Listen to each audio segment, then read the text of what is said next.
This is The Express with Gary Allen, your 360-degree view of the world.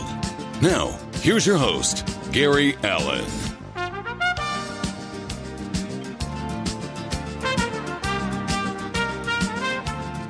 And welcome, everybody, to this episode, Tuesday night of The Express. Gary Allen with you. I will introduce my guest in just a minute, but I just wanted to share something with you. Circle your calendar for October 9th, again, a Tuesday evening.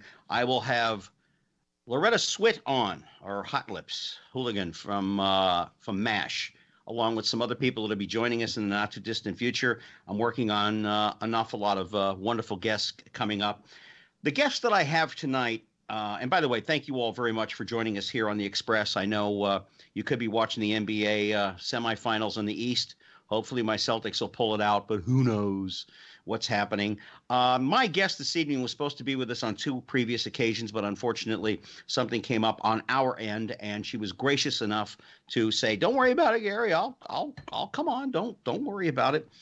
She is the publisher of Story Monsters. It is a magazine, a corporation. She is an absolutely wonderful lady, Linda Radke.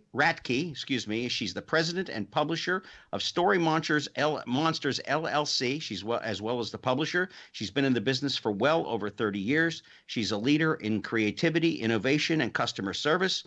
She has also helped people publish their articles and their books. She's very big in public relations. She's also very big in helping people get where they need to be, as well as paying back to the school systems. And we're going to find out about what it's like to be a publisher, how she got started, how she's helping other people, and how she might be able to help you. If you have a story out there that you want to tell, maybe Linda can help you. So without further ado, I welcome Linda Radke, president of Story Monsters, here to The Express. Good evening, Linda. Good evening, Gary, and thank you for the invite again. And I guess it's true that third time is a charm. Well, if that's the case, I've got one more marriage to go through, and then I get to the third one. I don't know if that's really going to work or not. By the way, I forgot to mention that your motto is you can't compromise on quality. Do it, or do it right, or don't do it at all. So I know my father and mother would certainly agree with that, and so would people out there listening. Also, Randy, thank you so much for taking the time to listen in tonight. I know that you're out there. And EW, if you could please let me know what the Celtics aren't doing tonight, I'd appreciate that too. Linda, talk about your company and its mission. Absolutely. My company is Story Monsters LLC, and the name of my magazine is Story Monsters Inc., and that's INK.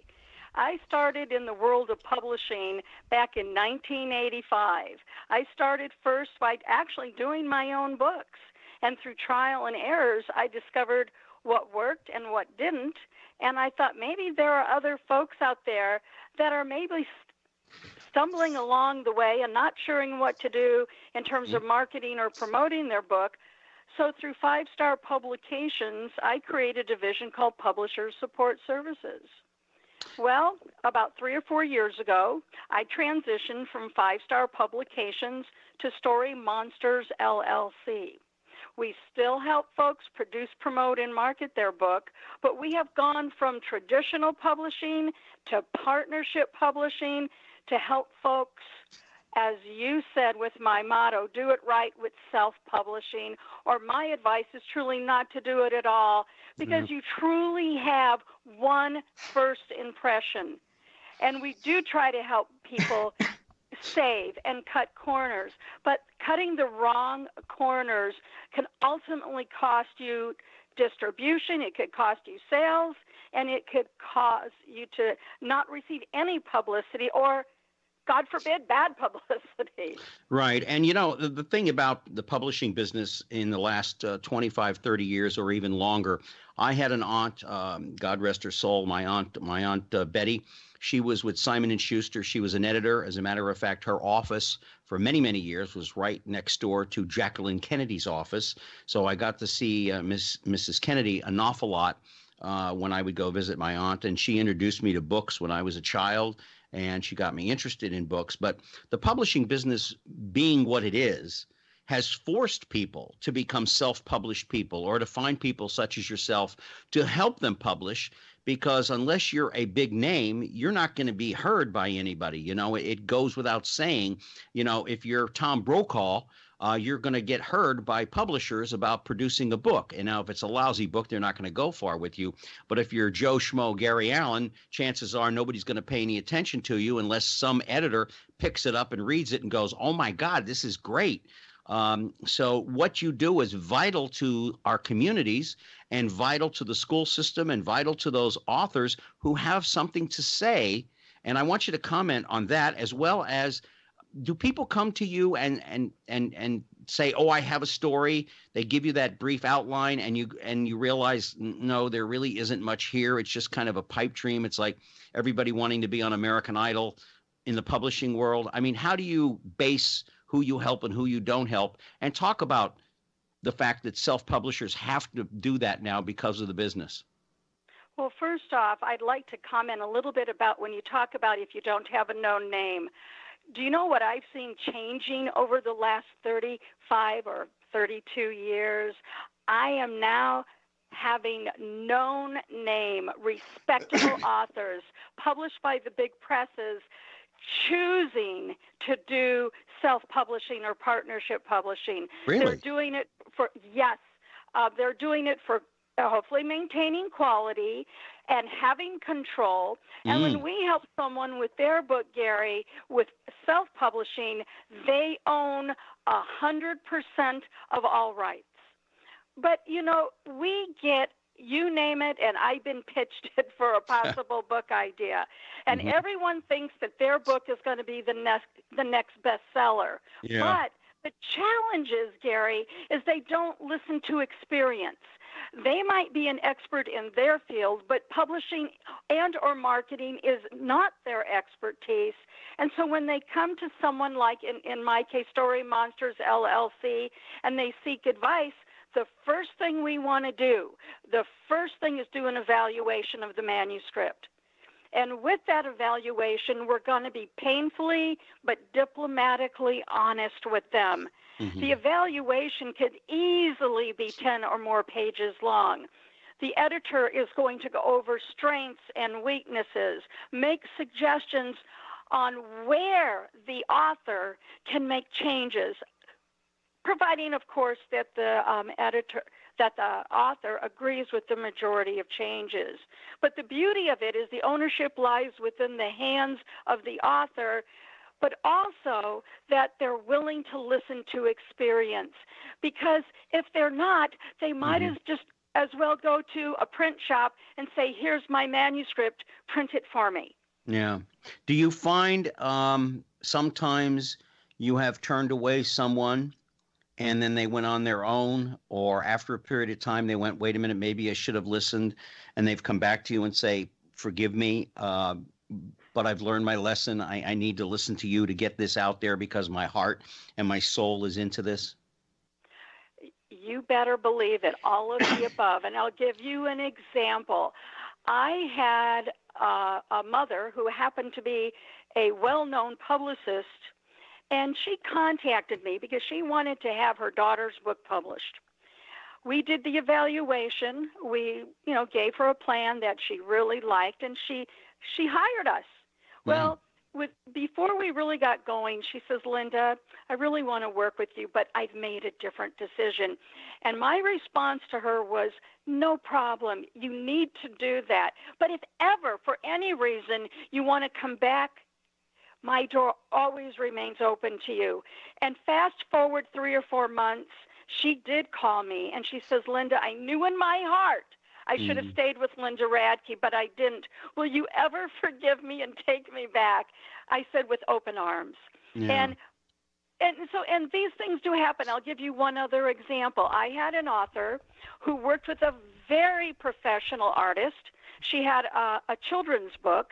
And to be honest with you, the illustrations were beautiful, but the artist did not have any experience with paintings or drawings or illustrations for a children's book. And unfortunately, she actually was going to hire us to help market it and promote it. And I told her, I said, unfortunately, I'm not going to recommend that you hire us because as beautiful as those paintings are, they're not going to reach your marketplace. They're not going to woo the kids and the parents and the teachers. Mm-hmm. So she turned around and hired us to redo her book. And the reality is this, is that there's no magic solution wherever you go. It's taking the right steps, hiring and surrounding yourself with a professional team. And then when you're ready to launch your book, you can be very proud of every single page of the marketing materials, of the website, of your poster and your bookmarks. Because everywhere you go, you're leaving your name and that first impression. And so, again, it's crucial to take the right steps. I've had people hire us to market and promote a book that we had nothing to do with it, against my advice. But because we're known for award-winning publicity, they still wanted us to do it. There are times when I said, please, you need to make changes, and I've had people beg me. And the times when I've helped market and promote a book that didn't take the right steps, they're not going to get the results. Neither one of us will be happy with the results. Yeah, absolutely. We're talking to Linda Radke. She is the president and publisher of Story Monsters LLC, Story Monsters Inc. If you wish to learn more about her, you can go on to her website, which is Story Monsters. I can't remember. Is it storymonsters.com? And I think you can get all the information you need there. Also, how to contact her if you have a story within yourself. Gary Allen here on The Express, again with Linda Radke, publisher of Story Monsters, Inc. Let's go back a little bit to your childhood, if we could, just for a little bit, Linda. Growing up, I know that most people that get involved in the publishing business, I shouldn't say most, and I should not assume that everyone does, they were avid readers as children. Is that the same for you? I was an avid reader of comic books. And because I grew up, and, this is funny, you say, my parents didn't have a lot of money, but they had a lot of love and a lot of support. And way back when I would get my 25 cents allowance, I would walk to the local, believe it or not, pharmacy with my 25 cents, and 10 cents would go to a comic and 15 cents for candy. And I was addicted to comic books. When I received gifts, and a gift happened to be a book, I treasured it, and I read it over and over and over again. Yeah. And one other thing that I found myself always looking to for advice was the encyclopedia. It's like the World Book Encyclopedia. Boy, that was like going on to Google back then. Yeah. I told you earlier about my aunt who turned me on to books. She gave me 3 books when I was a little guy, 3 leather-bound editions of The Three Musketeers, The Count of Monte Cristo, and oh my goodness gracious, The Man in the Iron Mask. And I kept them in my house with my mom and dad when I moved away. And by accident, my mother threw out a box, and those 3 books went with it.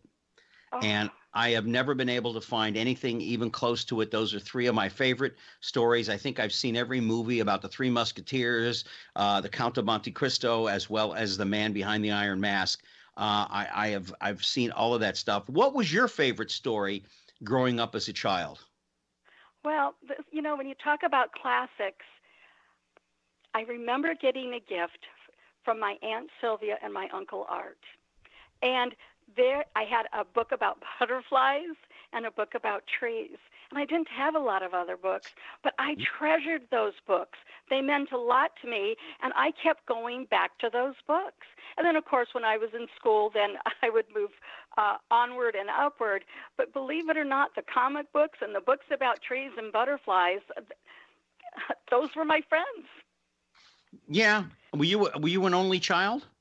No, I had 3 brothers. I grew up with 3 brothers and myself, but, just in terms of moving a lot and from school to school, from year to year, I mean, it was just like so many of us, that was my background.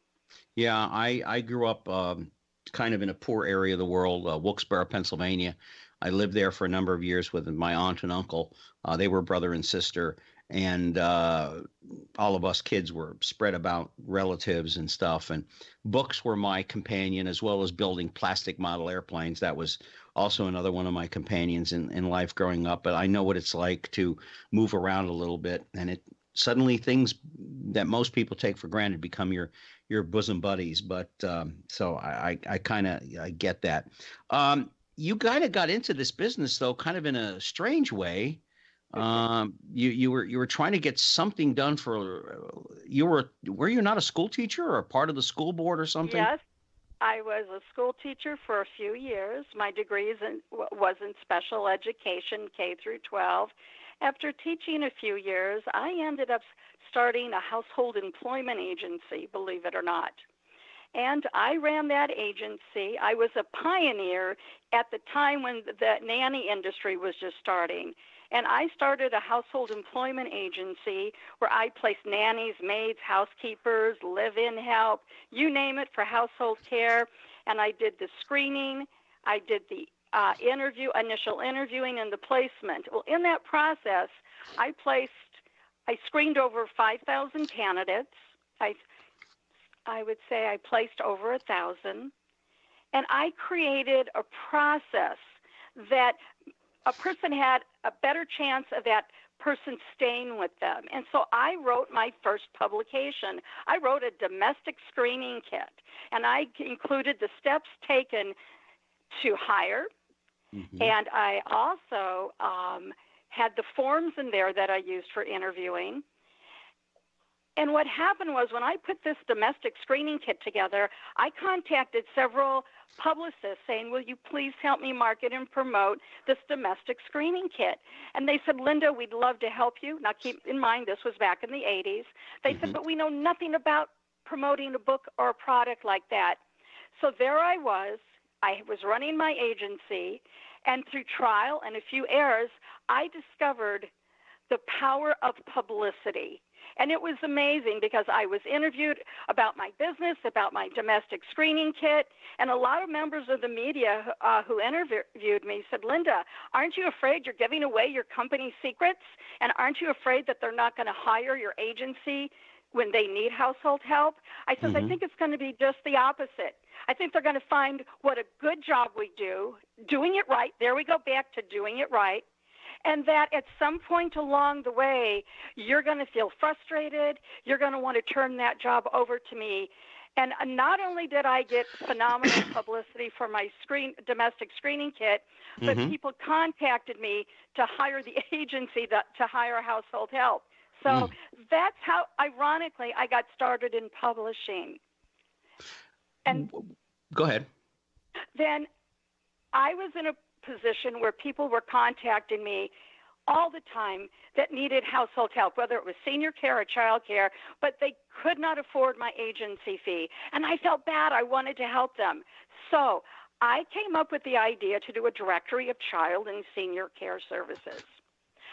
And not having the money to publish this directory, I contacted one of the biggest banks in I've lived in Arizona most of my life, in Arizona, and I says, I have an idea for a directory for hiring household help. And I says, I think that it will help you as an employer, because what happens if your employees cannot make it to work because their sitter didn't show up, or they needed someone to care for an elderly parent and they didn't show up? I said, so this directory is going to help solve a problem. She invited me down to her office, and she said, Linda, we like this idea. What is it going to take for you to do this directory? And I says, well, I kind of was winging it, to be honest with you. I says, you're going to need to order a minimum, I think it was 1,500 copies. I'm going to require a 50% deposit upon hire and the balance upon delivery. And she says, put together an agreement. Okay, so now I had my foundation. I wasn't taking a financial risk.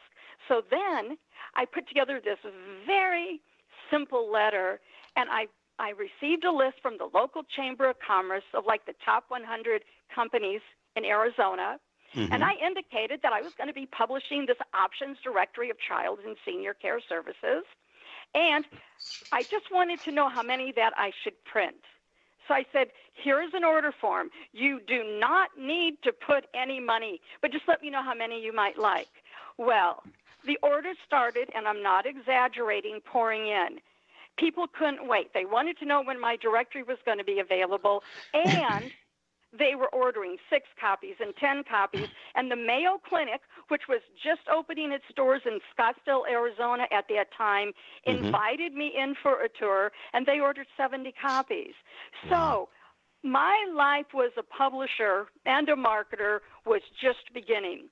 I had my agency for 5 years, and my husband said, you really liked doing the kit and the options directory. If you could sell your agency, would you, and then pursue publishing? Well, the answer was yes, and the rest is history. And so that started my life, believe it or not, as a publisher and marketer. Well, it's always a fascinating story. And we're talking to Linda Radke. She is the publisher and president of Story Monsters, Inc. and Story Monsters, LLC. Check her out on Facebook, on Twitter, and Huffington Post, Instagram, at www.storymonsters.com. She'll answer all your questions for you, and she is one of the nicest people you're ever going to meet. Her entire staff. Now, there's another Linda there, too, so when you call and you ask for Linda, be careful because you might get the other Linda. Let's talk about something that has taken over in the publishing business, and that's Kindle and some of the other books online. How has that changed? See, I like to hold on to a book. I like the smell of a book. I like the texture of a book. When I'm reading a book, I want to read a book. I don't need to see it on a device. But how has that changed the publishing business from your perspective as a publisher? You bet. And I feel the same way as you do, Gary. I think it's nice to have options because we want to meet the needs of kids and adults, all ages. And if their world is having an iPod, if their world is on their phone or whatever, or through Kindle, we want to make sure that they have an option of a printed copy and a copy through Kindle. And we have found Kindle to be one of the best formats to offer. It seems to be one of the most popular ones over the years. How do you come up with the person that's going to be in the magazine? I mean, you have had Nathan Lane on, I believe, the young lady that's here.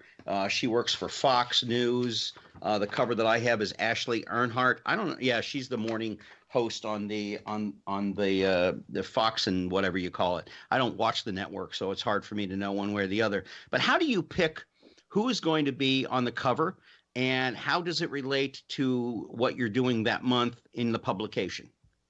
Well, first off, we have been very blessed with the celebrities and the well-known authors from Henry Winkler, R.L. Stein, James Patterson. And to answer your question, in some cases, their publicists contact us. Sometimes they approach us and they would like us to interview their author. And in other cases, sometimes we do the pitching. But Story Monsters, Inc. has taken on a life from day one. And before the first issue was published, famous celebrity publicists contacted us wanting to have their author, their client, interviewed. There is something about Story Monsters, Inc.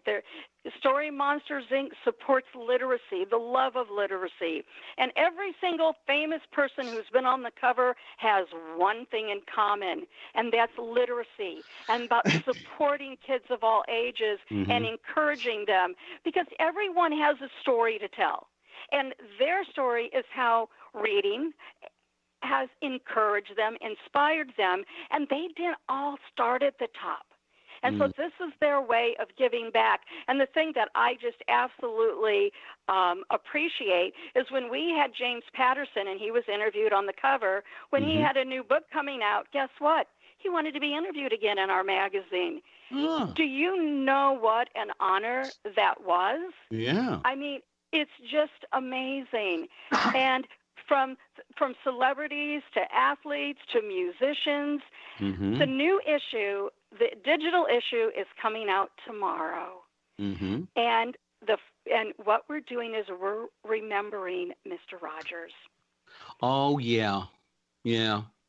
And, it's amazing. I feel like one of the things that I've heard from so many people is they say, you know what? When I was a kid, that's who inspired me. And now, let's say it's Sesame Street. Let's say it's a different author. Say that author, that celebrity who inspired me as a kid is now inspiring their kids. Mm-hmm. And it's amazing how they can relate from one generation to the next. And Story Monsters, Inc. brings those generations together. It's a good thing you brought that up, because I think that's one of the many things that has separated us over the last 30 years with modern technology. The families are separated. They move on after college. They don't necessarily come back home anymore.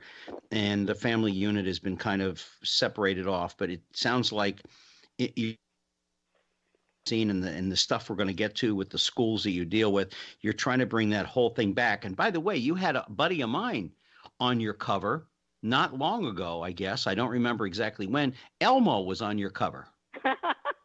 And you know what? He was my childhood. We all love Elmo. You know what I'm saying? Yeah, Elmo really liked Linda. I like being on there with you. Yes, I did. And Linda and Story Monster love Elmo. And I want to go back one step, Elmo. Sure. Yeah, go ahead. You asked me something about the mission statement and how the famous folks who have connected with us make it to our issue this month. Right. I have to give big kudos to Christy Bertini. She is the editor-in-chief of Story Monsters, Inc. And she is phenomenal, and she gets it. And when she first started working for me many years ago, and we talked about she's been with me from the beginning of the magazine. And she has the same strong passion every person on my team embraces. Mm-hmm. And one of the things that makes Story Monsters, Inc. and Story Monsters, LLC what it is my phenomenal team. From Christy Bertini, the editor-in-chief, Jeff Yesh, who is a phenomenal illustrator, mm-hmm. Melissa Fales, who is the best writer on earth. She's phenomenal. I cannot put down my own magazine. It's from page to page because she's such a phenomenal writer. Our book reviewers, from Patty Crane, who works on doing a wonderful job managing our websites, and the other Linda, who we call Lynn, L-I-N, my office manager. Yeah. Everybody cares. Yes. Not only about the mission statement, about the quality of the magazine, and that's what makes it what it is. And I did want to give out big kudos to each of them. Yeah, I was going to ask you about your team. If somebody's out there, and we're talking to Linda Radke, she's the publisher and president of Story Monsters, Inc., LLC, the magazine as well. You go online at www.storymonsters.com, and you can check out her website and answer all your questions. If there's somebody out there who is a journalist but loves what you're doing, do you have any openings in the team? Do you take on interns from Arizona State? Because I don't know exactly where those schools are. My one brother went to Arizona. But do you take on interns so they can get a feel and some experience in the business? That's a good question. I happen to be located in Chandler, Arizona. Christy Bertini is in Massachusetts. And our magazine is global. It's international. And we often get people contacting us. They want to write for Story Monsters, Inc. Mm-hmm. We pretty much have our staff in place, but we actually have another writer who's coming on board with us. And we're thrilled to have her with us. It's Carol Osmond Brown. So we're real excited about bringing her on board. And if someone is interested, because, mm-hmm. for example, I not only publish Story Monsters, Inc., but at Story Monsters, LLC, we help with book production and marketing, websites, and publicity. And believe me, we are always looking, like if someone has a great background in publicity and marketing, have them contact me. I would love to talk to them about it. Yeah, Elmo will call you in the morning. Yeah, Elmo. Yeah. Elmo will call. Elmo, you're hired. You're hired, Elmo. All right. Okay, Linda, I'll be there in the morning. And your writer. She lives up in the same area as my brother does, Father Greg. And right now, thank God, our Celtics are beating Cleveland, so I'm very pleased about that. I'm a basketball nut. I'm a sports nut in general. As you know, Linda, we've talked many times on the phone. We're talking to Linda Radke from Story Monsters, Inc. Gary Allen here with you on the Express. Let's talk a little bit about, you have a very strange mascot. It's not Elmo, but you have a very strange mascot. Who came up with that mascot?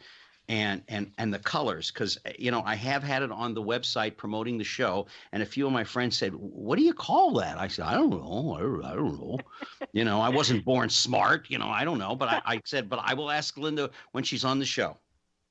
Well, that strange, lovable mascot is Story Monster, and Story Monster started out as a performance puppet. And to give you a little bit of background, with a lot of the books that I've published over the years, Rattlesnake Rules by Conrad J. Storad is an example. We have this big mama rattlesnake puppet. And when we've had him at Costco or different bookstores or different events, and when he is doing the Rattlesnake Rules talk, that puppet is with him. And I'm going to tell you, people of all ages, they just really take to our puppets. So over the years, doing different puppets to go with different books, one day I thought, you know what? It would be nice to have a universal puppet that every author, every child, every adult could relate to. It didn't need to be a book published by my company or marketed by my company. And so that's how Story Monster was born. And my team, we brainstormed ideas, and Jeff Yesh, who does a phenomenal job designing Story Monsters Inc. magazine. He's a phenomenal illustrator. I think Jeff has been with me almost from the beginning, and I've been in this business since 1985. I talked to him, and I says, Jeff, this is what Story Monster is like. This is how I've created him in my mind. Now, your job is to bring him to life. And, oftentimes the team gets together, and, it's something that we are recently going through right now. And sometimes he'll show us 3 or 4 or 5 or 6 different designs, but we're not quite there. But I've always told my team, when it's right and when it's there, we will all know it, and that's when we stop. And, well, when he created the character of Story Monsters, it started taking on its own life. It started with the performance puppet, which is a hoot. Then I had a costume created, a mascot. Story Monster is invited to so many book festivals, and not just in Arizona. And it's amazing because he is just a magnet for literacy. And when young kids and kids of all ages see their parents and grandparents wanting to be hugged by Story Monster, what they're seeing is a love for literacy. You bring up literacy, and that was something that we were going to talk about. We're talking to Linda Radke from Story Monsters. Gary Allen with you here on the Express. Hope you're enjoying the show. Literacy is a very large problem in this country, and I don't know. I mean, I understand. I mean, I have friends that don't read. We got a guy sitting in the White House who doesn't read. I mean, he admits it. He doesn't read. He doesn't read books. He doesn't care to read. He doesn't want to read. I have a couple of friends of mine who don't read. As a matter of fact, there was a girl on TMZ, the TV show, and they were talking about reading books, and this is a young girl from LA, and she says, who reads anymore? I don't read. I don't need to read. I graduated from college. How can you graduate from college and not be able to read? I mean, I suffer from dyslexia, so writing for me can be a problem sometimes, and I have to make sure 2 or 3 times when I look over something I've written. But talk about literacy today and how you're helping with the school system, and how parents out there can help their children. And sometimes the parents need to learn how to read. Well, I'll tell you something. Part of the mission is the love for reading. And I'll explain in a little bit how we recently partnered with RIF SoCal, Reading is Fundamental of Southern California, because the whole idea is for reading for fun. Not an assignment, with RIF of Southern California, when new books are donated to them, those books are given to children who normally would not have a new book in their hands. The book's not to be used for an assignment. It's to go home and for those kids to just love reading. Because like you mentioned, Gary, something happened along the way, or continues to happen, about what happened to reading. And that's why I think with Story Monster, it's just so important to promote literacy and motivate children to read by providing them creative ways. And I think the magazine gives teachers, it gives librarians and parents creative ways to relate to kids with great books. Every magazine has dozens and dozens of great books that are being reviewed. It has inspirational stories in there about their heroes, Yeah. So so we're bringing reading and literacy home. And again, it's not a job just for Story Monster. Story Monster is passing that job on to parents, to educators, to librarians, to help pass on that mission statement. Mm-hmm. It is interesting how we have lost the art of reading. It's sort of like, because of all the communication devices nowadays, we've lost the art of communication with one another. The conversation has died out. And I think that's a shame, because books are knowledge, and knowledge is ammunition for success in the future. And that's what was impressed upon me by my mother, by my aunts, by my uncle, by my dad. My mother was an avid reader. Even my sisters were avid readers, and that's how I kind of got going with all of this. Talk about the Story Monsters Book Bank and how that works. You bet. Actually, Story Monsters Book Bank has now merged with Reading is Fundamental of Southern California. They are a huge organization.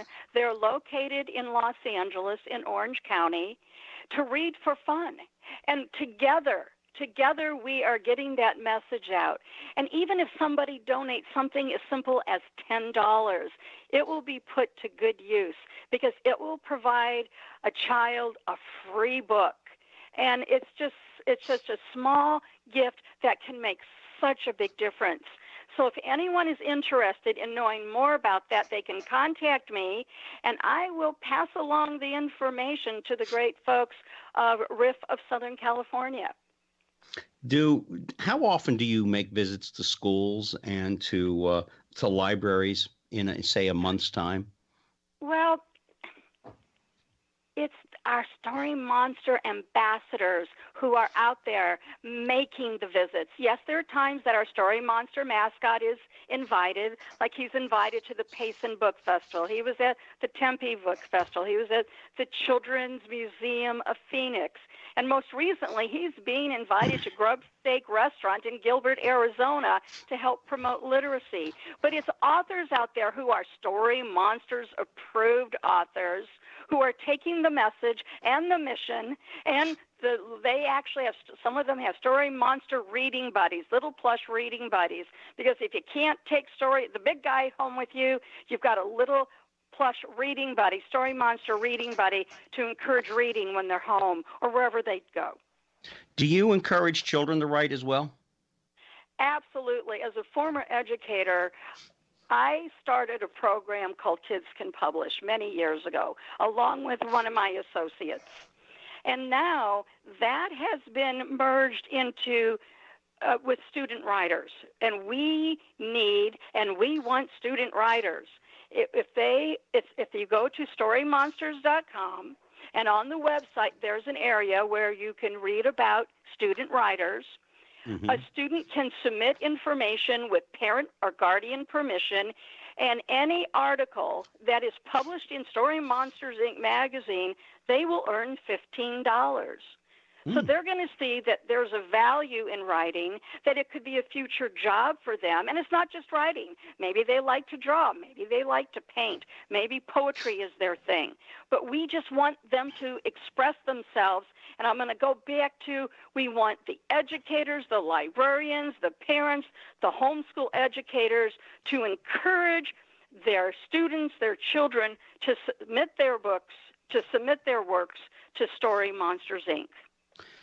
Does everybody within reason now have a story that, if handled correctly, could really make a difference in somebody else's life? Or am I just over exaggerating that a little bit? Not everybody has an interesting story to tell.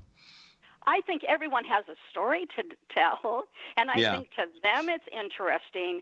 But going back to getting their manuscript evaluated will bring out the strengths, the weaknesses, and one of the things that I have discovered over the many years in this business is one of the things they think about last, but not to begin with, is marketability.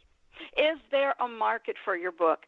Sometimes it's very therapeutic to write your story, and maybe you do it for your family. Maybe you do it like a journal, and I think that's wonderful. You leave it for your, as a legacy. But if you want to market and promote it, there needs to be a lot of homework done and evaluation done, and that you need to know what you're getting into. There are risks involved in any business. I have go ahead. Is a business. Yeah. Well, I have a very famous favorite writer that comes on this program a lot, David Teems, and he writes books on theology and theologians. And also I've talked to many authors over the years, and I remember McCullum once said, and so did, John Meacham, that when you pick a subject, you better be careful what you pick if you're going to write a book, and not necessarily a short story, but if you're going to write a book, a novel, whatever, it takes years, and you're going to be married to that subject, that person, that whatever. So you better pick wisely. I agree with that. And the other thing is, if you have a passion for a subject, but you're not an expert, or you feel you're an expert, but you don't have the credentials, then my advice is to get experts to endorse it. If they believe in what you're saying, then you go to someone who is well known, because they might not know who you are, but they sure know someone famous who wants to say a few kind words about your book. So, and in terms of believing in it, and in terms of living with it, it's like a marriage. And I'm going to tell you something. The most successful authors I work with, like Conrad Stored, Kathy Peach, and a new author, Carol Hageman, they not only have a passion, they not only took the right steps in getting their books published, but they're out there pounding the pavement.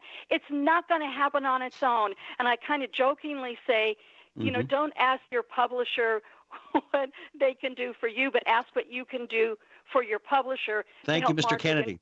Thank you, Mrs. Kennedy. Thank you very much. Thank you very much. But you know what? It's true, because you know what? If you come on board thinking that everything is going to happen on its own, you're in the wrong business.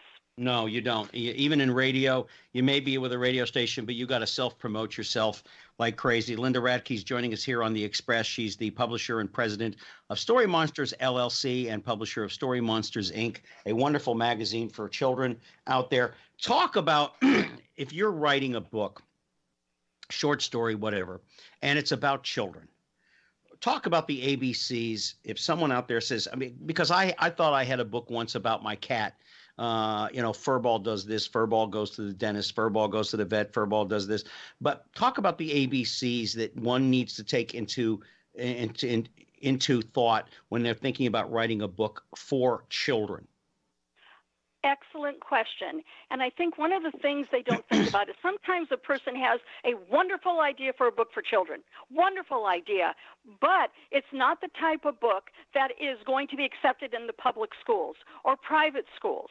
I think you need to, that's again thinking back to marketing first.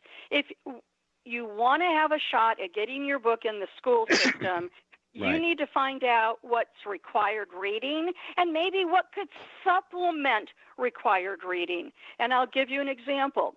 I published a series called Arizona Way Out West and Wacky, Arizona Way Out West and Witty, and Arizona Color Me Wacky. Yeah, I think you sent me one of them. I can't remember which one. You sent me one, and I'm still coloring, but I'm learning to try to color in the lines. I just, you know. You don't have to stay in the lines, but I'll tell you something. It's a fun educational tool for learning about Arizona. And you know what? Arizona, in the state of Arizona in fourth grade, it's required to study about the state of Arizona. So when I came up with the idea to to do this series, and I found two phenomenal authors to work with me on it.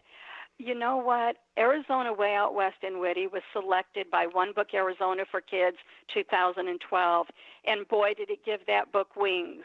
But going back to your question about doing a book for children, when I thought about doing a book for children, I thought about marketing. I thought about a need, and I thought about what kind of book can I publish that's going to make a difference and that will possibly and hopefully be accepted in libraries and public schools. And now I'd like to talk a little bit about libraries. Sure. That's a huge marketplace. Arizona Way Out West and Wacky is an activity book, and you can, it's geared for, against learning about Arizona. But because you can write in it, it would not be accepted by libraries. So what did I do? I did an edition for libraries, Arizona Way Out West in Whitty. So if you're thinking about a book, you think about your marketing, your marketability. If you're trying to get into libraries, most of them don't want a spiral-bound book. They want at least paperback, perfect bound, or hardcover. These are things to think about if you do not have experience. The other thing I'd like to talk about, when we have an evaluation and we're working with someone who's written a book for children, number one, word count is crucial. And I've worked with many authors over the years who had great story ideas, but they had a 3,000-word manuscript. They wanted to have beautiful illustrations done, and they wanted it for 4, 5, and 6-year-olds. And they wanted it for 7, 8, and 9-year-olds. And their attention, and then the attention span on a child that age is very limited, Absolutely. And so what was happening is the older child is somewhat, shying away from it because of the full illustrations. The younger child, it's beyond their comprehension. So it's important to have someone who knows what they're doing, evaluating it. And like Conrad Storad, one of our great editors and authors, the art of writing is rewriting. And again, listening to years of experience. And then it's the author who is the best person to cut and cut and cut until you come up with just the right formula. One question, only because you're in Arizona, and we've discussed this. I think we discussed this. I collect Native American art and stuff like that. Have you done anything with like stories on the Kachinas and Native American life in Arizona and New Mexico? Excellent question. Many years ago, I was hired by Navajo Community College Press to help market and promote and distribute their books. And I ended up taking over the rights for a book called Manasseh about Native American, like herbs and plants. The rights now go back to the author, but I was very involved on that level with Native American books. And, one of the things, like when you bring up Native American books and you think about the Southwest, and I'm always marketing, but now you think about where can I place this book? And then you think about distributors. Well, there's book distributors and there's book distributors. And there's book distributors that distribute to the airport stores. They distribute to the museums. And oftentimes that's where you would find our books. And so when you go back to thinking about a book, whether it's Native American or whatever, you think about the different channels that are available. Well, it all sounds really, really interesting. Talk a little bit about the Purple Dragon Book Awards and the Royal Dragon Book Awards and the contest. Thank you for asking. The Purple Dragonfly Book Award and the Royal Dragonfly Book Award are yearly contests. I will tell you the main differences. The Purple Dragonfly Book Award contest is geared for books for children. There are probably 50 to 60 some categories, and the grand prize is $500. There's a first place winner that also gets $100. There's publicity, there's seals, there's certificates, and that's the Purple Dragonfly Book Awards. The Royal Dragonfly goes across all the different genres, including children's books. So if you happen to be an author of children's books, I would encourage you to submit it or your publisher for both the Royal Dragonfly and the Purple Dragonfly. And there's one other contest that I would like to tell you about called Story Monsters Approved. Story Monsters Approved is kid tested and judge certified by an educator. Story Monsters Approved is based on the individual merit of each book. It's not competing with other books and other publishers. If it earns enough points, it becomes Story Monsters Approved. It gets mentioned in Story Monsters Inc. magazine. They get certificates. And one of the questions you asked me about how often do you see authors out throughout the country, so on a global basis, there are Story Monster approved authors everywhere doing school visits and talks and encouraging kids of all ages. And that's Story Monsters Approved. Have you had an author that maybe when you started contributed to it that was a young person, a teenager, early 20s, and now is still writing for the magazine, and once in a while you get an article from them that you publish? We have a column. You need to go to storymonsters.com and look through some of our issues, but we do have young contributors. We have a young contributor, Live on Life, who contributes to every single issue. She's young, she's inspirational, she's motivational, and it lets other children see, even at that age, what can be done. Yeah. And I've worked with young authors over the years that have published their own books, and the book has taken on a life of its own, and it has made a major difference, not only in their lives, but encouraging children of all ages as well. One question that I meant to ask at the beginning, and I did kind of ask it like, what's your favorite?